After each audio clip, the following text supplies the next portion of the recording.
Good evening everyone. तो चलिए हम लोग आज के सेशन में जो टॉपिक डिस्कस करने जा रहे हैं वो आपके एग्जामिनेशन पॉइंट ऑफ व्यू से काफ़ी इंपॉर्टेंट है। जो है टॉपिक हमारा आज का वो है फाइटो हार्मोन। आपको पता चल गया होगा सर, ये काफ़ी इंपॉर्टेंट टॉपिक है और यहाँ से क्वेश्चन आपके एग्जाम में होते हैं। यहाँ से आपको एमसीक्यू भी देखने को मिलेगा, चाहे आप कोई भी एग्जाम दे रहे हो, चाहे आप कॉम्पिटिटिव एग्जामिनेशन दे रहे हैं या फिर सेमेस्टर एग्जाम दे रहे हैं। और यहाँ से आपका लॉन्ग टाइप के क्वेश्चन भी देखने को मिलते हैं। Describe phyto hormone also it's type with example. ठीक है, तो आपको ये सारी चीज़ें पता होनी चाहिए। आज के सेशन में हम लोग जिस के बारे में बात करेंगे वो हार्मोन है आपका ऑक्सिन, और इसके ऊपर हम लोग आज डिटेल में बात करेंगे। ठीक है, हम लोग one by one hormone cover करेंगे और हम लोग इसको डिटेल में समझेंगे। ठीक है, तो आपको लास्ट तक देखना है। नोट्स आपको बनाने की ज़रूरत नहीं है, आप चीज़ों को समझते चलिए। नोट्स आपको हमारे टेलीग्राम ग्रुप पे मिल जाएगा। अगर आपने हमारे टेलीग्राम ग्रुप को अभी तक ज्वाइन नहीं किया है, लिंक डिस्क्रिप्शन बॉक्स में गिवन है, जाके ज्वाइन कर सकते हैं। ठीक है, स्टार्ट करते हैं अपने सेशन को। तो चलिए, सबसे पहले अगर हम फाइटो हार्मोन की बात करें तो यहाँ पे सबसे बड़ा क्वेश्चन ये आता है कि सर ये फाइटो हार्मोन है, इस टर्म को किसने दिया था? तो फाइटो हार्मोन टर्म को देने वाले जो हमारे वैज्ञानिक थे वो थे थीमेन। थीमेन ने 1948 के अंदर फाइटो हार्मोन टर्म को दिया था। ठीक है, यहाँ तक याद रहेगा। दूसरा पॉइंट आपका यहाँ पे ये होता है कि सर ये जो आपका फाइटो हार्मोन है इसको हम लोग प्लांट ग्रोथ रेगुलेटर भी बोलते हैं। ठीक है, तो इन्हीं का दूसरा नाम क्या हो गया? Plant growth regulator. ठीक है, ये अगर इनसाइड, ये कहाँ बनते हैं? प्लांट के इनसाइड अगर बनेंगे, है ना, प्लांट के इनसाइड अगर बनेंगे तो ये क्या होते हैं? ऑर्गेनिक होते हैं। ठीक है, कुछ ऐसे होते हैं जो प्लांट के अंदर बनते हैं, आपको बताऊंगा आगे, सिंथेटिक और आपका नेचुरल। तो अगर वो प्लांट के अंदर बन रहा है दैट मीन्स कि वो नेचुरल बनेगा, खुद ही बन रहा है। जैसे ये प्लांट है, कुछ फाइटो हार्मोन जो होते हैं ना वो प्लांट के अंदर बनते हैं, दैट मीन्स कि वो नेचुरल बन रहे हैं। तो ये क्या होंगे? आपके ऑर्गेनिक होंगे। ठीक है, तो फाइटो हार्मोन क्या होते हैं? जो इनसाइड अंदर बनते हैं वो ऑर्गेनिक इन नेचर होते हैं। ठीक, समझ में आ गया। अब ये जो हार्मोन है ना, ये डिराइव हुआ है ग्रीक वर्ड से। ठीक है, हार्मोन जो है वो डिराइव हुआ है ग्रीक वर्ड से, दैट इज हार्मनो। ठीक है, हार्मनो जिसका मतलब होता है स्टिमुलेट।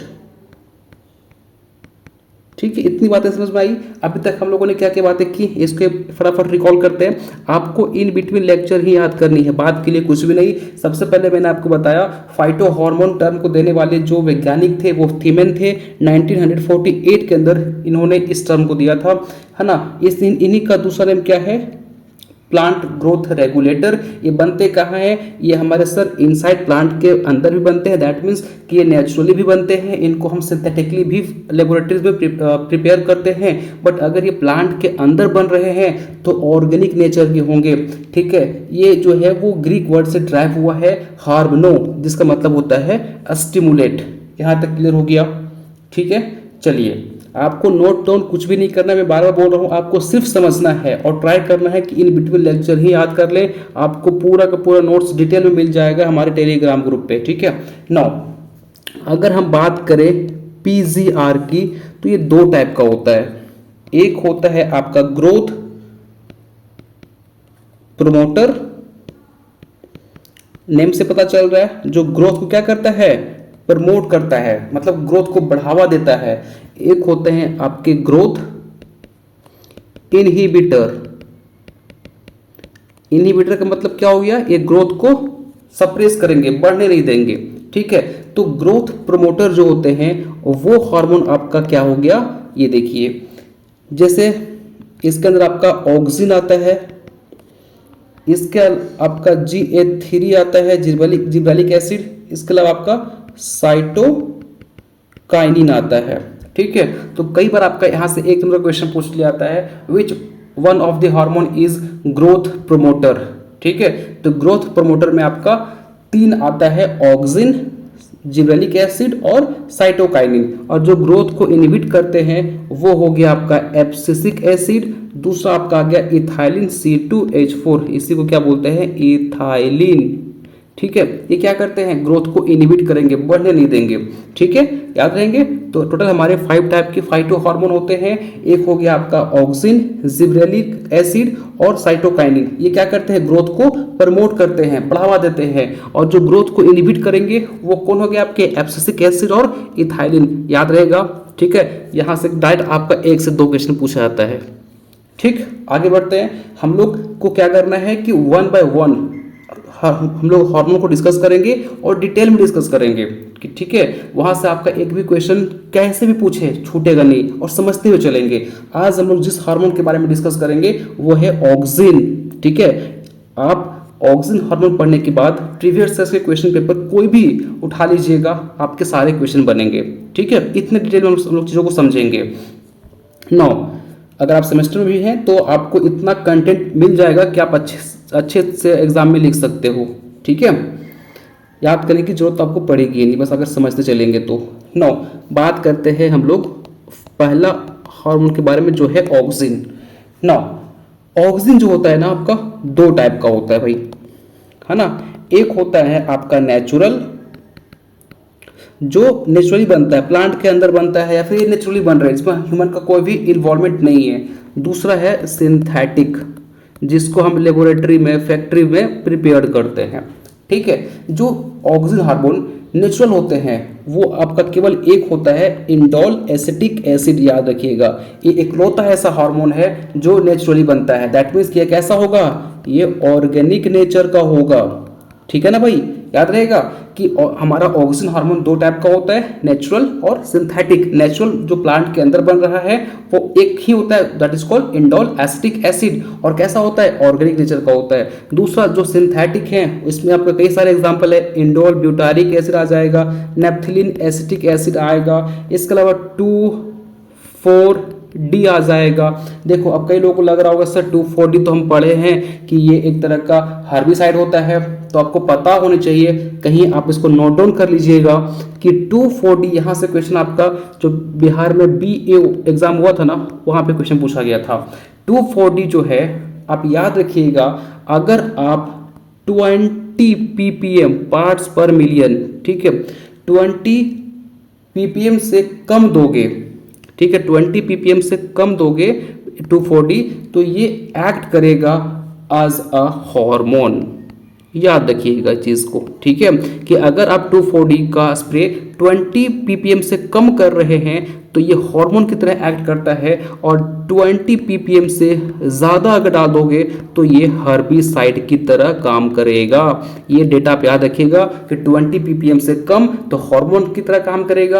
आप अगर इसे भूल जाओगे एग्जाम के अंदर तो याद ऐसे रखना कि हार्मोन बहुत ही कम रिक्वायरमेंट होते हैं। ऐसा नहीं कि हार्मोन 1 किलो 2 किलो बन रहा है, नहीं, बहुत ही कम हार्मोन की रिक्वायरमेंट होती है। तो हार्मोन जब भी आएगा तो 20 ppm से कम आएगा, और ज़्यादा हो गया तो फिर क्या बन जाएगा, वो एक खतरनाक की तरह काम करेगा, हर्बिसाइड की तरह काम करेगा।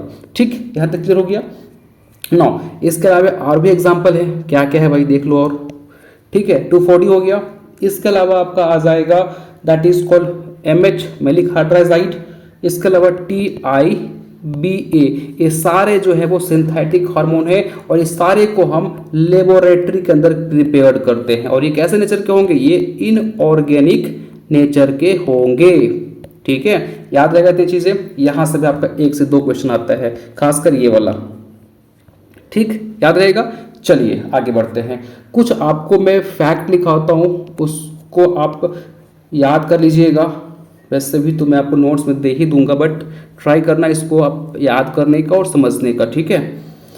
चलिए थोड़ा सा हम यहाँ से हटते हैं और चीज़ों को समझते हैं। देखिए सबसे पहले अगर हम बात करें कि ट्रिप्टोफैन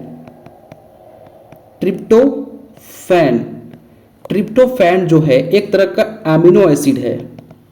ट्रिप्टोफैन क्या है, एक तरह का एमिनो एसिड है, और ये ट्रिप्टोफैन जो है वो कहाँ पाया जाता है, पल्सेस के अंदर, ठीक है। ट्रिप्टोफैन कहाँ पाया जाता है, पल्सेस के अंदर, और ये क्या है, एक तरह का एमिनो एसिड है, ठीक है, याद रहेगा। चलिए दूसरा बात करते हैं। मैं जस्ट बताया आपको कि अगर 20 ppm से, ठीक है, कम डालोगे तो क्या एक्ट करेगा, एज अ हार्मोन, और जैसे 20 ppm से ज़्यादा डालोगे तो एक्ट करेगा एज अ हर्बिसाइड। ठीक, याद रखना। दूसरा यहाँ से देखिए जो बता रहा हूँ ना, ये आपको बता रहा हूँ, ये वन लाइनर है और यहाँ से आपका एग्जाम में क्वेश्चन 100% 1 से 2 क्वेश्चन आ जाएगा। तो याद करते चलना कि ट्रिप्टोफैन एक तरह का अमीनो एसिड है जो पल्सेस में पाया जाता है। और अगर हम 2,4-D की बात करें तो 20 ppm से कम डालोगे तो एज अ हार्मोन एक्ट करेगा, 20 ppm से ज़्यादा डालोगे तो एज अ हर्बिसाइड एक्ट करेगा। तीसरी अगर हम बात करें कि जैसे ट्रिप्टोफैन जो है ना, ये एक एमिनो एसिड है और ये प्रीकर्सर भी है किसका, आपका ऑक्सिन का। और ऑक्सिन में भी कौन सा ऑक्सिन का, अगर देखिए मोस्टली ट्रिप्टोफैन जो है ना, ट्रिप्टोफैन जो है वो प्रीकर्सर है किसका, ऑक्सिन का। ठीक है, और अगर एग्जामिनर क्वेश्चन को डिटेल में जाना चाहेगा तो कौन से ऑक्सिन का, आपका नेचुरल जिसको हम बोल रहे थे इंडोल एसिटिक एसिड, इसका। ठीक है, तो ट्रिप्टोफैन अगर ऑप्शन में ऑक्सिन है तो ऑक्सिन मारिए, अगर एग्जामिनर ऑक्सिन ना देख के IAA देता है तो फिर इसको मान लीजिएगा। ठीक है, और एक इम्पॉर्टेंट कि ऑक्सिन का या फिर इंडोल एसिटिक एसिड के सिंथेसिस के लिए जिस एलिमेंट की रिक्वायरमेंट पड़ती है वो होता है जिंक। ठीक है, तो जिंक के प्रेजेंस में क्या होता है, इंडोल एसिटिक एसिड और ऑक्सिन आपका सिंथेसिस होता है। ठीक, क्वेश्चन नंबर 4 पे चलते हैं। यहाँ पे आपको पता होगा कि मेलिक हाइड्राजाइड MH जो एक तरह का सिंथेटिक हार्मोन है। ठीक है, मेलिक हाइड्राजाइड का यूज करते हैं हम मोस्टली स्प्राउटिंग को प्रिवेंट करने के लिए, है ना। स्प्राउटिंग आप देखे होंगे कि ऑनियन का जब लगाते हो तो ऊपर की तरफ यहाँ पे ऐसे ऐसे इसमें स्प्राउटिंग हो जाता है, या फिर आप देखेंगे कि ऑनियन जब आपका रखा भी होता है ना, आप इसको स्टोरेज में रखे हुए स्टोर किए हुए हो तो यहाँ से ये स्प्राउटिंग करना स्टार्ट हो जाता है, हल्का सा मॉइस्चर मिलेगा तो ये स्प्राउट कर जाएगा, है ना। ऐसे देखे होंगे आप, जनरेशन करना स्टार्ट कर देता है। तो इसको प्रिवेंट करने के लिए हम मेलिक हाइड्राजाइड का यूज करते हैं। और कितना डालेंगे तो 2500 ppm। ठीक है, 2500 ppm डालेंगे तो ये आपका जो स्प्राउटिंग है अनियन के अंदर वो प्रिवेंट हो जाएगा। चलिए आगे आते हैं। अगर आप नेप्थलीन एसिटिक एसिड का यूज करोगे कहाँ पे, पाइन एप्पल में, तो ये क्या करेगा ये बताइए, ये फ्लावरिंग को इंड्यूस करता है, फ्लावरिंग को बढ़ावा देता है। ठीक है, तो अभी तक हम लोगों ने 5 फैक्ट पढ़ ली। मैं आपको रिकॉल करवाता हूँ। देखिए मैं इसलिए बता रहा हूँ क्योंकि यहाँ से डेफिनेटली आपका 4 से 5 क्वेश्चन पूछा गया है एग्जाम के अंदर। सारे जो फैक्ट है ना वो आपके किसी न किसी एग्जाम में पूछे गए हैं, वही मैं आपको बता रहा हूँ। तो आपका ऑब्जेक्टिव वाला पोर्शन यहाँ से ज़्यादातर कवर हो जाएगा। ठीक है, इसलिए इसको आप लाइटली में लेकर नहीं चलिएगा। चलिए क्वेश्चन देखिए क्या क्या मैं अभी तक आपको मैंने बताया। सबसे पहले बताया कि ट्रिप्टोफैन जो है वो मोस्टली पल्सेस में पाया जाता है और ये एक तरह का अमीनो एसिड है। ठीक है, फिर मैंने बताया आपको कि 2,4-D जो है, 2,4-D अगर आप 20 ppm से कम यूज करोगे तो एज अ हार्मोन एक्ट करेगा, और 20 ppm से ज़्यादा डाल दोगे तो एज अ हार्बिसाइड की तरह ये एक्ट करेगा। ठीक है, नौ फिर मैंने बताया आपको कि ऑक्सिन का जो प्रीकर्सर होता है वो ट्रिप्टोफैन होता है। अगर एग्जामिनर आपको डिटेल में क्वेश्चन पूछ रहा है तो वो ऑक्सिन ऑप्शन नहीं दिया है तो इसका आंसर क्या हो जाएगा, इंडोल एसिटिक एसिड, जो एक तरह का ऑक्सिन ही है बट ये क्या है, नेचुरल ऑक्सिन है। और इसके सिंथेसिस के लिए एक एलिमेंट की रिक्वायरमेंट पड़ती है, वो जिंक होता है। ठीक, यहाँ तक बताया आपको मैंने। फिर बताया आपको कि मेलिक हाइड्राजाइड भी एक तरह का सिंथेटिक ऑक्सिन हार्मोन है जिसका यूज हम अनियन के अंदर जो स्प्राउटिंग होता है उसको प्रिवेंट करने के लिए करते हैं, और इसको हम कितना यूज करेंगे, 2500 ppm। ठीक है, फिर मैंने बताया आपको कि नेप्थलीन एसिटिक एसिड जो भी एक तरह का सिंथेटिक हार्मोन है, इसको अगर आप पाइन एप्पल में यूज कर देंगे तो ये फ्लावरिंग को इंड्यूस करवा देगा, बढ़ावा दे देगा। यहाँ तक क्लियर है आपको, कोई डाउट? चलिए आगे बढ़ते हैं हम लोग और कुछ फैक्ट देखते हैं जो आपके एग्जाम में पूछे गए हैं। इसको आप याद कर लीजिएगा, इन बिटवीन लेक्चर ही, बात के लिए कुछ भी चीज छोड़ना नहीं है। ठीक है, चलिए फैक्ट नंबर 6 देखते हैं क्या है।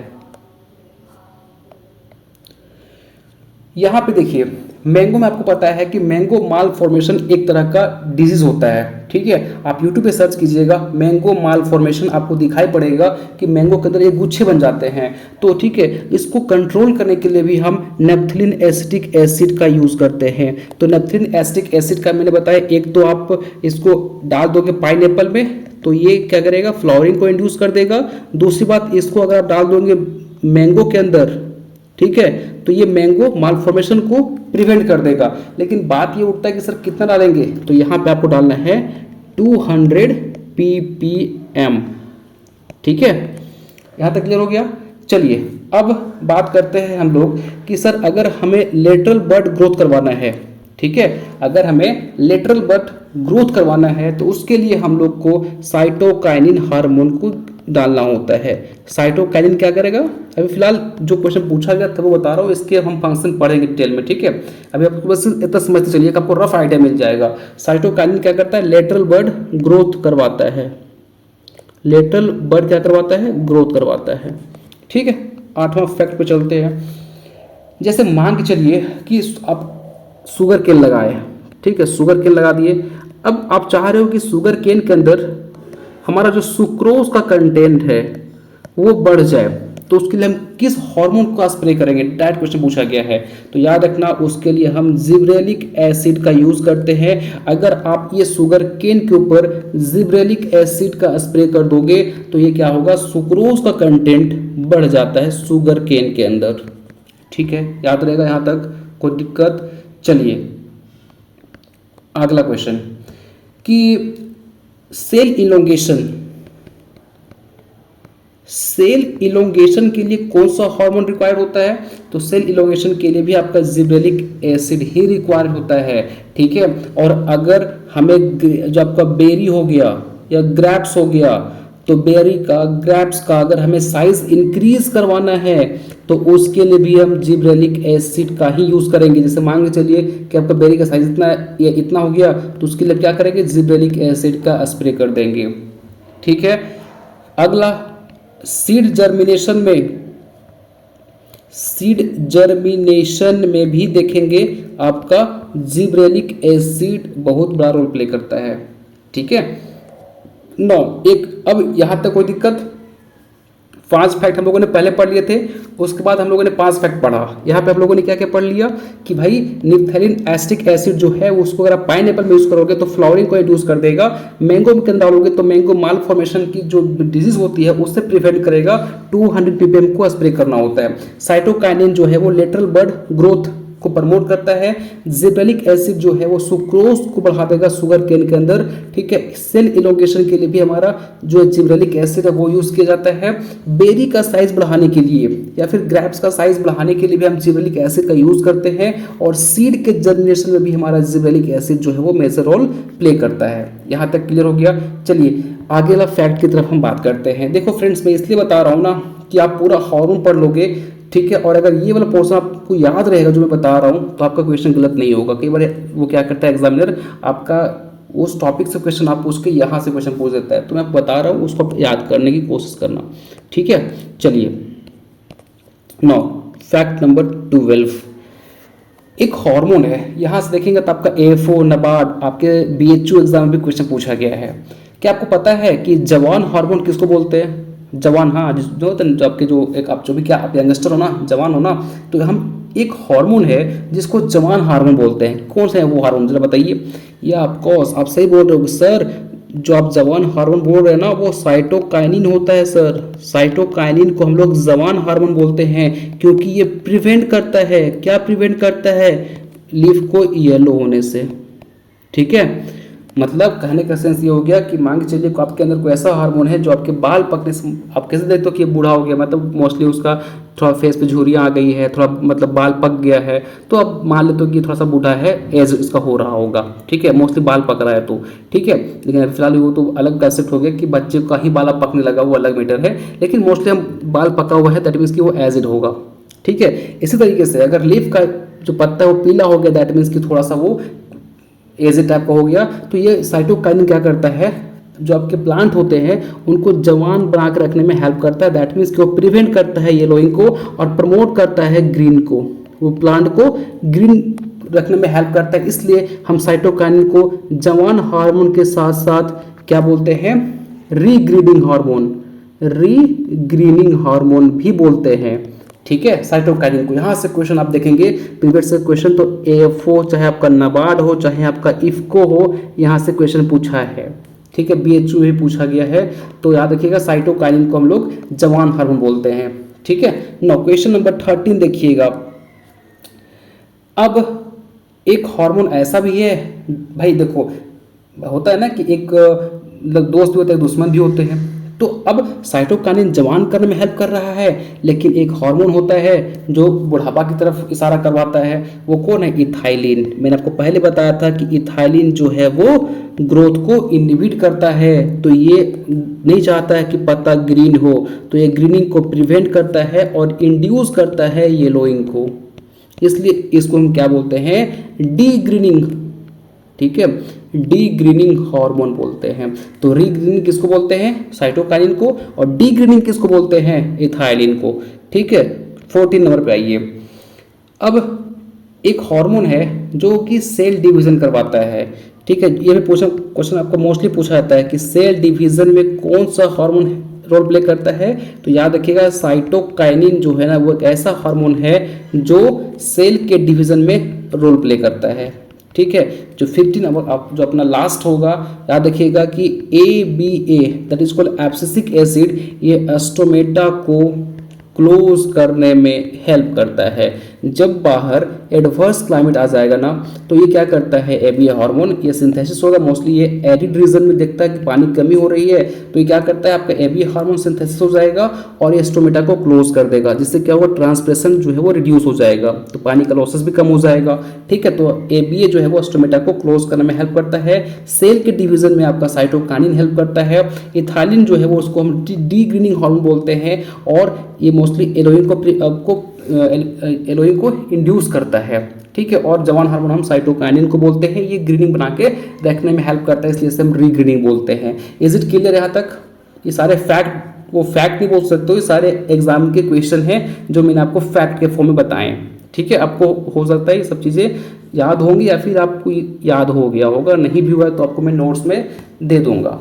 चलिए, अब हम आते हैं जो आपका था ऑक्सिन। ठीक है, इसमें मैंने आपको बता दिया था इसका क्लासिफिकेशन। अब बात करते हैं कि पहले इसको जस्ट मैं बताया था इसका प्रीकर्सर क्या है। इसका प्रीकर्सर जो था वो कौन था? ट्रिप्टोफैन। ठीक है, ट्रिप्टोफैन। ठीक है, ऑक्सिन को जो डिस्कवर किया था हार्मोन, भाई ऑक्सिन को किसने डिस्कवर, जो साइंटिस्ट ने डिस्कवर किया था ऑक्सिन को, यहाँ से क्वेश्चन पूछा जाता है। और कि ऑक्सिन को डिस्कवर किसने किया है? FW वेंट ने किया था। कब किया था भाई? 1928 के अंदर। ठीक है, तीसरा जो क्वेश्चन आपका बनता है कि नेचुरल ऑक्सिन का नाम बताइए। मैंने आपको क्लासिफिकेशन बताया था कि इंडोल एसिटिक एसिड एकलौता ऐसा ऑक्सिन हार्मोन है जो ऑर्गेनिक नेचर का होता है, और ये क्या है? नेचुरली प्लांट के अंदर बनते हैं। ठीक है, अब यहाँ पे थोड़ा सा हम बात करेंगे चार्ल्स डार्विन का जो एक्सपेरिमेंट था ऑक्सिन के प्रति, वो क्या था। तो पहली बात याद रखिएगा कि चार्ल्स डार्विन, हाँ पता है, मैं आप इसका नाम पढ़े होंगे इवोल्यूशन चैप्टर के अंदर, इन्होंने इवोल्यूशन में काफ़ी रोल प्ले किया है। ठीक है, तो चार्ल्स डार्विन जो थे, इन्होंने 2 प्लांट के ऊपर काम किया है, एक ओट प्लांट के ऊपर, दूसरा कैनरी ग्रास के ऊपर। कैनरी ग्रास जिसको हम फ्लेरिस माइनर भी बोलते हैं, फ्लेरिस माइनर भी बोलते हैं। ठीक है, इनका जो ये मतलब ये जिस फिनोमेना पे उन्होंने डिस्कवरी की थी वो था आपका फोटोट्रोपिज्म। ठीक है, फोटोट्रोपिज्म का मतलब क्या होता है आप देखेंगे सनफ्लावर के अंदर, कि मान के चलिए सनफ्लावर लगा हुआ है। ठीक है, ये सनलाइट जिधर से मूव करेगा, इस आपका सनफ्लावर की जो फेस है वो उधर मूव करता है, that is known as phototropism. ठीक है, मतलब सन की तरफ ही मूव करना, बेंड करना। ठीक है, ये फोटोट्रोपिज्म कहलाता है। ठीक है, तो चार्ल्स डार्विन ने एक एक्सपेरिमेंट किया था ओट प्लांट के ऊपर और कैनरी ग्रास के ऊपर। ठीक है, और जिस फॉर्मूला को उन्होंने यूज किया था वो था फोटोट्रोपिज्म। क्या था एक्सपेरिमेंट? जो बहुत इंटरेस्टिंग एक्सपेरिमेंट था, इसको जरा से समझिए आप। एक्सपेरिमेंट ये था कि इन्होंने सबसे पहली बात क्या नोटिस किया कि मोस्टली मान के चलिए कि ये प्लांट है, ये प्लांट है। ठीक है, प्लांट है, यहाँ पे धूप निकली हुई है। ठीक है, तो ये इन्होंने नोटिस ये किया कि ये प्लांट जो है वो धूप के साइड में क्या हो जाता है? बेंट हो जाता है। ठीक है, तो धूप के साइड क्या हो गया? प्लांट बेंट हो गया। तो इन्होंने नोटिस किया कि कुछ तो ऐसा होगा जो प्लांट को उस सनलाइट की तरफ बेंड करवाने में हेल्प करता है। तो इन्होंने क्या पाया कि यहाँ पे इन्होंने कट लगा दिया, यहाँ पे इन्होंने क्या किया, कट लगा दिया, ठीक है। तो कट लगाने के बाद फिर उन्होंने नोटिस किया कि अब ये जो है वो बेंड नहीं हो रहा है, ठीक है। यहाँ पे कट लगा दिए थे इन्होंने, फिर देखा कि अब ये जो प्लांट है वो बेंड नहीं हो रहा है, ऐसे ही रह गया। तो इन्होंने इस बात से ये निष्कर्ष निकाला एक्सपेरिमेंट 1 के अंदर, इन्होंने एक्सपेरिमेंट का 1 था कि इन्होंने ये देखा कि भाई एक प्लांट लगाया हमने, वो प्लांट जो है वो सनलाइट की तरफ बेंड कर जा रहा है। तो इन्होंने सोचा कि कुछ तो ऐसा होगा जो प्लांट की तरफ बेंड करवाने में हेल्प करता है।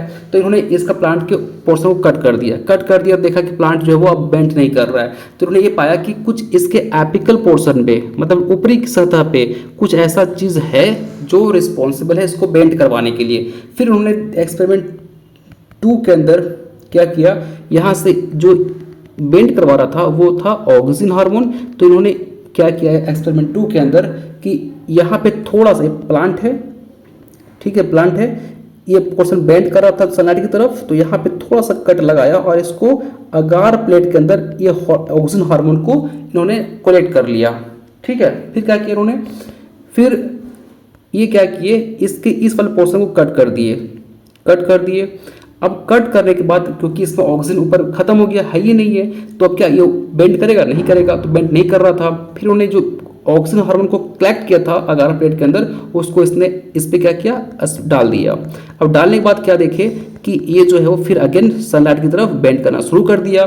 तो इन्होंने ये पा लिया कि ऑक्सिन हार्मोन ही वो हार्मोन था जो एपिकल पोर्शन पे बैठा हुआ था, और ये जो था हार्मोन वो बेंड करवाने के लिए रिस्पॉन्सिबल था सनलाइट की तरफ, ठीक है। समझ में आ रहा है। तो ये था आपका चार्ल्स डार्विन का एक्सपेरिमेंट। मैं फिर से रिकॉल कर देता हूँ जिनको समझ में नहीं आया होगा कि भाई उन्होंने क्या किया। एक्सपेरिमेंट 1 के अंदर देखा उन्होंने कि भाई ये प्लांट जो है वो क्या ऐसा चीज़ है कि वो सनलाइट की तरफ बेंड कर जाता है। आप देखिए भी होंगे कि आप मान के चलिए आपका घर है और यहाँ पे खिड़की है, और खिड़की से सनलाइट जो है आपने यहाँ पे प्लांट लगा रखा है, मान के चलिए कोई भी, ठीक है, और खिड़की से इधर से आपका सनलाइट प्लांट तक पहुँच रहा है, तो आप नोटिस करेंगे कि प्लांट जो है वो आपका खिड़की की तरफ बेंड होना स्टार्ट हो जाएगा, ठीक है।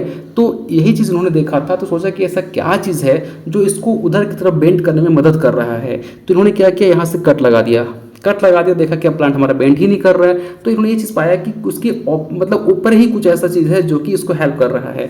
तब फिर इन्होंने पाया कि यहाँ पे कुछ एक ऐसा हार्मोन प्रेजेंट है जो इसको बेंड करवा रहा है। तो इन्होंने क्या किया अगले एक्सपेरिमेंट में कि ये हार्मोन को उन्होंने कलेक्ट कर लिया है ना अगार प्लेट में। फिर उन्होंने प्लांट को ऐसे कट कर दिया, कट करके बाद देखा कि वो बेंड कर ही नहीं रहा है। फिर उसमें फिर क्या किया, वो जो कलेक्ट किए थे वो उसको इसके ऊपर स्प्रे कर दिए। तो फिर प्लांट ये क्या हो गया, अगेन उसकी तरफ बेंड करना शुरू कर दिया, ठीक है। तो ये यहाँ से फिर उन्होंने ऑक्सिन हार्मोन की डिस्कवरी कुछ इस तरीके से की थी, जो उनका एक्सपेरिमेंट था, ठीक। यहाँ तक क्लियर हो गया। चलिए इसके बाद हम अगर बात करें,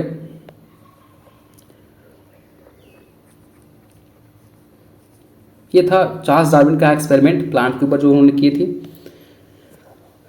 चौथा पॉइंट की तरफ अगर बात करें तो एक साइंटिस्ट थे कोगल, सारे साइंटिस्ट पूछे गए हैं, ठीक है।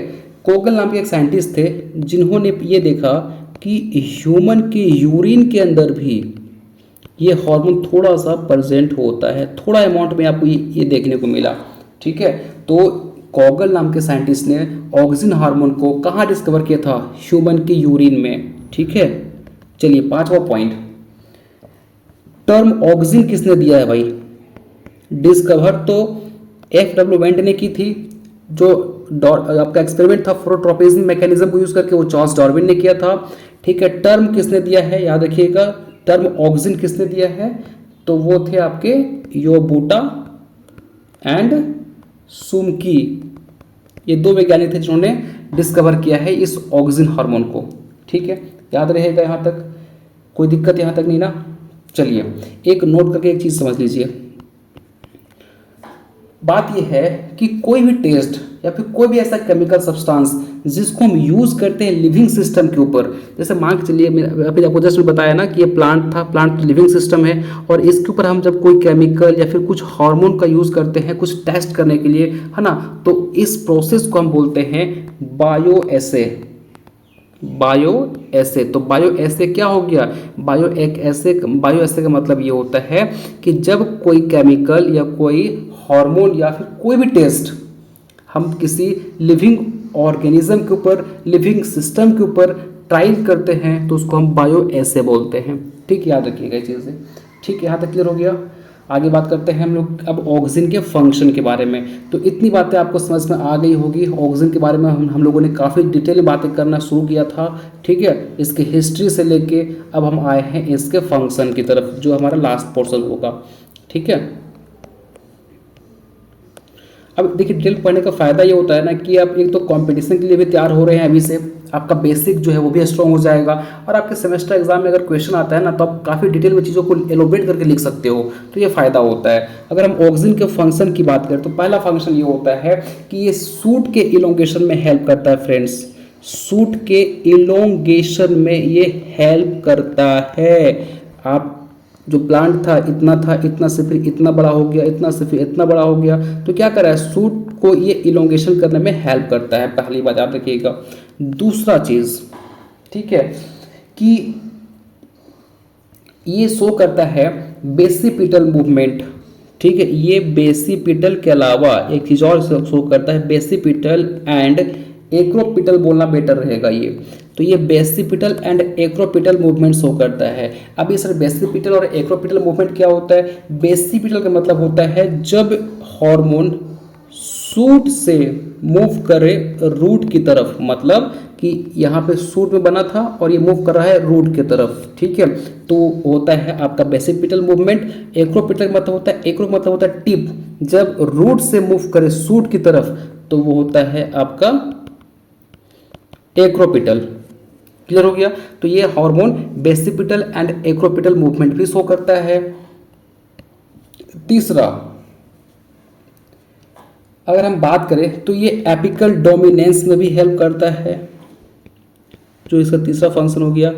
एपिकल डोमिनेंस में हेल्प करता है, जिसमें आपको बताया था चार्ल्स डार्विन का एक्सपेरिमेंट। ठीक। चौथा, कि ये की रेगुलेटर होता है प्लांट के ग्रोथ और डेवलपमेंट में। तो प्लांट के अगर ग्रोथ और डेवलपमेंट की हम बात करें तो इसमें ये हार्मोन का बहुत बड़ा रोल होता है। ठीक है, किसका? ऑक्सीजन का। चलिए पांचवा बात करें तो ये हाइपोनेस्टी और एपिनेस्टी। ठीक है, हाइपो बताता हूं क्या होता है, हाइपोनेस्टी एंड एपिनेस्टी को प्रमोट करता है।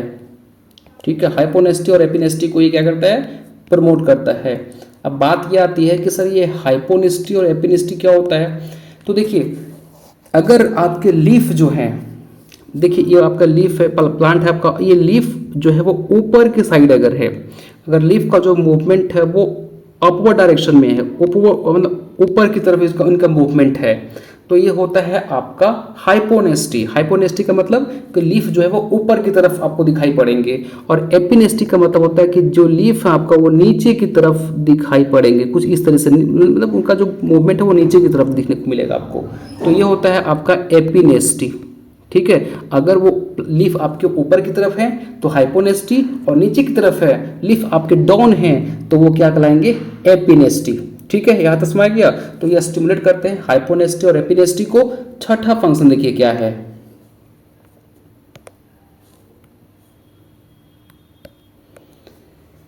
ये जो है प्रमोट करते हैं पार्थिनोकार्पी को। ठीक है, पार्थिनोकार्पी का मतलब क्या होता है? Development of fruit without fertilisation. ठीक है, तो पार्थिनोकार्पी को भी ये क्या करते हैं? प्रमोट करते हैं। मोस्टली कुकुम्बर के अंदर आपको देखने को मिलेगा ये चीज़। ठीक है, चलिए आगे बात करते हैं। ये जाइलम के डिफ्रेंशिएशन में भी हेल्प करते हैं। जाइलम के डिफ्रेंशिएशन में भी ये हेल्प करते हैं, याद रहेगा। ठीक है, आपने पढ़ा होगा जाइलम और फ्लोएम, है ना? तो जाइलम के डिफ्रेंशिएशन में हेल्प करता है। ये लेटरल बर्ड की ग्रोथ को इनहिबिट कर देगा। लेटरल बर्ड जो ग्रोथ हो रहा है ना उसको क्या करते हैं? इनहिबिट कर देते हैं। ठीक है, आगे बात करें। चलिए, इसके अलावा ये सेल इलोंगेशन में भी हेल्प करते हैं, जैसे मैंने आपको बताया शूट इलोंगेशन बोल दिया, फिर सेट आपका सेल इलोंगेशन बोल दिया, एक ही चीज़ है। ठीक है, इसके अलावा ये रूट इनिशिएशन में भी हेल्प करते हैं। रूट इनिशिएशन में हेल्प करता है आपका ऑक्सीजन हार्मोन। इसके अलावा ये फ्लावर इनिशिएशन में भी काफ़ी इंपॉर्टेंट रोल प्ले करते हैं। तो ये आपके टोटल 10 से 11 फंक्शन जो है वो आपके ऑक्सिन के हैं। इसके बाद हम लोग को एक एक हार्मोन को भी डिटेल में समझना है। तो सबसे पहले हम ऑक्सिन के बारे में काफ़ी चीज़ें देख रहे हैं। तो ऑक्सिन के बारे में आपको बताया कि ये सूट इलोंगेशन में हेल्प करता है, बेसिपिटल एक्रोपिटल मूवमेंट में हेल्प करता है, एपिकल डोमिनेंस को शो करता है, ग्रोथ एंड डेवलपमेंट में हेल्प करता है प्लांट का, ये स्टिमुलेट करता है हाइपोनेस्टी एपिनेस्टी को, ये पार्थेनोकार्पी को मतलब इंड्यूस करता है, जाइलम के डिफरेंशिएशन में हेल्प प्ले करता है ना, और लेटरल बर्ड को इनहिबिट कर देगा, सेल इलोंगेशन में काफ़ी बड़ा रोल प्ले करता है, रूट इनिशिएशन जो कि अच्छा खासा ये है में हेल्प करता है, फ्लावर के इनिशिएशन में हेल्प करता है। तो ये ऑक्सिन का कुछ इंपॉर्टेंट सा फंक्शन था जो आपका एग्जाम में कई बार 5 नंबर का डाइट पूछ लेता है, तो आपको यहाँ से वो समझ में आ गया होगा। चलिए अब हम कुछ जो हमने पढ़ा था ना सिंथेटिक हार्मोन, नेचुरल हार्मोन, तो उनके बारे में भी 1 से 2 लाइन थोड़ा डिटेल में समझ लेते हैं, क्योंकि वहाँ से आपका एग्जाम में क्वेश्चन पूछता है कई बार। तो सबसे पहले हम अगर बात करें जो आपका नेचुरली था इंडोल एसिटिक एसिड के बारे में 2 बातें जान लेते हैं। ठीक है, मैंने बताया था इसका जो है ये एक तरह का ऑक्सिन हार्मोन ही है, और इसी का जो ट्रिप्टोफैन जो है ना, ट्रिप्टोफैन वो इसका प्रीकर्सर है अगर क्वेश्चन डिटेल में पूछता है तो। ठीक है, तो ऑक्सिन ही आंसर मार के आना। चलिए दूसरी बात याद रखिए कि इसके लिए जो है आपको इसके सिंथेसिस के लिए हमको जिंक की आवश्यकता पड़ती है। ठीक है ना, कोई दिक्कत नहीं। चलिए बस इतनी बात आपको याद रखनी है इसके बारे में। ठीक, अब हम बात करें IBA के बारे में, ये पहला था आपका। दूसरा हम बात करें इंडोल 3 ब्यूटायरिक एसिड। ठीक है, इसका फुल फॉर्म क्या होता है, इंडोल 3 ब्यूटायरिक एसिड। ठीक है, इसके बारे में देखिए क्या होता है। जितना भी याद रखिएगा, जितना भी हमें रूट से रिलेटेड कुछ भी पूछा जाए तो आप IBA ऑप्शन में है तो इसको मार दीजिएगा, क्योंकि ये ऐसा हार्मोन है जो रूट हेयर के ग्रोथ में हेल्प करता है काफ़ी ज़्यादा, रूट के हेयर के ग्रोथ करने में। इसके अलावा लेटरल रूट के डेवलपमेंट में हेल्प करता है ना। इसके अलावा ये हेल्प करता है एडवेंटियस रूट के ग्रोथ में, एडवेंटियस रूट की ग्रोथ में हेल्प प्ले करता है। इसके अलावा ये एपिकल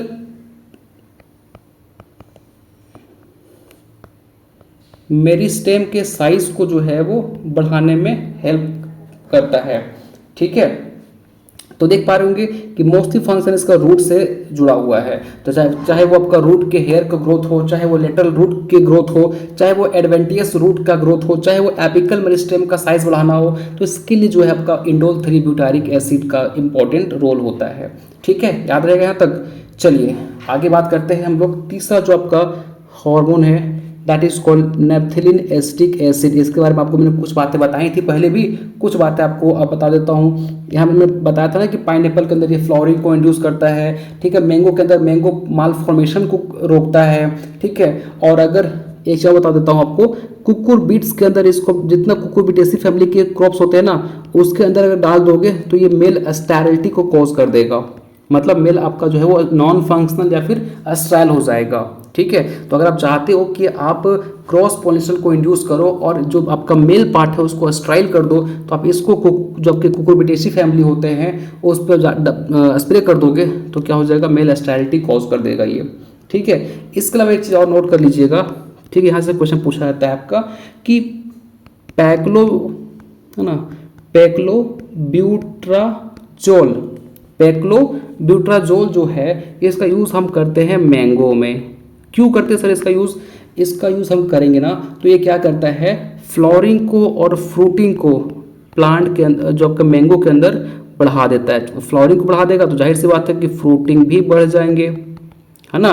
तो पैक्लोब्यूट्राजोल जो है उसका यूज़ हम करते हैं मैंगो के अंदर ताकि फ्लावरिंग को और फ्रूटिंग को बढ़ाया जा सके। ठीक है, इसके अलावा आपका मेलिक हाइड्राजाइड मैंने बताया कि ऑनियन के अंदर स्प्रोटिंग को रिड्यूस करने में हेल्प करता है। यहाँ पे कितना डालते हैं, 2500 ppm डालते हैं। ठीक, याद रहेगा यहाँ तक। चलिए अब हम बात करते हैं 2,4-D, जो आपका पांचवा होगा 2,4-D। अच्छा, अब 2,4-D आप सब लोगों ने पढ़ा होगा। क्या पता है कि 2,4-D का फुल फॉर्म क्या होता है? कितनों को पता है 2,4-D का फुल फॉर्म क्या होता है? चलिए बता सकते हैं आप? 2,4-D का फुल फॉर्म होता है 2 4 डाइक्लोरो, जिसको पता नहीं वो देख लो, 2,4 डाइक्लोरो फिनॉक्सी एसिटिक एसिड, ठीक है, 2,4 डाइक्लोरोफिनॉक्सी एसिटिक एसिड, ये 2,4-D का फुल फॉर्म होता है। और ये अगर आपका ऐसा आपने कोई क्रॉप लगाया हुआ है, देख लीजिए कोई क्रॉप आपने कोई फसल लगाया हुआ है, फिर आपने कोई ऐसा फ्रूट क्रॉप लगाया हुआ है जो फ्रूट जो है वो मेच्योर नहीं हो रहा है और उससे पहले ये गिर जा रहा है, ठीक है, सुन रहे हो क्या बोल रहा हूँ, कि मान के चलो आपका ये आपने मैंगो का ट्री लगाया, मैंगो इसमें फरा, बट ये पकने से पहले है ना प्री मेच्योर में क्या हो गया, यहाँ से ड्रॉप कर गया, गिर जा रहा है फ्रूट आपका। तो जब फ्रूट आपका गिर जा रहा है तो इसका आप स्प्रे कर सकते हैं 2,4-D का, बट कितना 20 ppm से कम कीजिएगा, ज़्यादा कीजिएगा तो फिर ये हार्मिसाइड की तरह एक्ट करने लगेगा, ठीक है। तो फ्रूट अगर हमारा ड्रॉप हो रहा है तो उसे प्रिवेंट करना है तो 2,4-D का स्प्रे कीजिए, ठीक है, समझ में आ रही है बातें।